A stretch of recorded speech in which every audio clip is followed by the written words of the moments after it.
Headlines and weather from around the state in less than 10 minutes. Good morning. I'm Amanda Hara. Thanks for joining us for Tennessee in 10. We're going to start with some breaking news out of Memphis, where some parents are being warned not to send their kids to school and not to leave their homes this morning. It's all because of a man with a gun who has been barricaded inside of an apartment for hours now. The standoff is happening right now on the city's east side.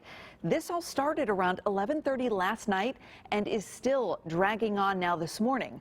You can see police have blocked off certain areas, and they are currently asking everyone there to shelter in place. Well, thousands of government workers across Tennessee could soon have health care coverage issues. Cigna says it may drop HCA health care. Cigna and HCA have about a week and a half to get a resolution here. If they can't come up with a deal by September 30th, Cigna will remove HCA from their plan. A mid-state couple says they went to a theater to watch a movie and left with dozens of bedbug bites. Michael Steplowski says he and his wife went to the Regal Providence 14 Theater in Mount Juliet about 4 months ago. And that the next morning, he says he and his wife had dozens of bedbug bites. He had 18. She had 42. He says for 3 days, the theater ignored his calls. So he went there himself to check out the seat that he sat in. The manager on duty let me in. We both walked back. We looked at the seats we were sitting in, and underneath the seat I was sitting in was an egg sac from a bed bug. So he asked Regal Cinemas to pay him back for medical bills and the exterminator he had to have come to his house afterwards. But their insurance company says in a letter they are not legally responsible for what happened and denied that claim. A longtime married couple both went to Vanderbilt University Medical Center for unrelated medical emergencies.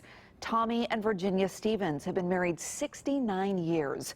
And when their health took a turn, the hospital made sure they were able to be together when they needed to be together the most. Tommy was being cared for Alzheimer's disease when Virginia fell and needed to be treated for bone injuries. Medical staff, look at this, made some calls to make sure the couple could get together in the same room. And they held hands, and Virginia told hospital staff she was at peace with what was going on and wanted to be there until the end. Tommy died on September 8th with his wife by his side. Virginia is now back home with family. Good morning. I'm Whitney Turner in the WVLT newsroom. A man accused of shooting 4 people at a Mississippi casino in January is now in custody after police found him in Knoxville. This happened in Tunica County, just south of Memphis, in the parking lot of Gold Strike Casino. Officials say 19-year-old Amani Holly was on the run until yesterday.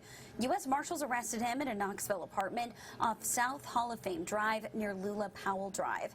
In 2021, he was charged with a string of armed robberies in Mississippi and released on bond. Officials say he didn't show up to court for those charges. He now faces several attempted murder charges. Well, construction on the new Knoxville downtown stadium continues near the old city, but the project still needs more minority-owned businesses. The Knoxville Area Urban League says the size of this project is a reason why it's struggling to get contractors. To get more of these businesses involved, it's asking them to be subcontractors and split the higher costs. And to add to the deal, the Urban League is offering business classes. So far, there's 13 minority-owned businesses contracted for the stadium. 8 are female-owned, 3 are Hispanic, and 2 are Black-owned. However, they still need bids on 2 more contracts. And Gatlinburg's in the national spotlight once more. It's now named the best place to visit this fall by USA Today. It's just one of 10 places to make the list. The rankings are based on scenery, weather, and how much there is to do. Of course, being the gateway to the Great Smoky Mountains National Park makes Gatlinburg an easy choice to top this list. But there's also lots to enjoy right in town, including Ripley's Aquarium of the Smokies and the Gatlinburg Space Needle. In the WVLT newsroom, those are your top stories around East Tennessee.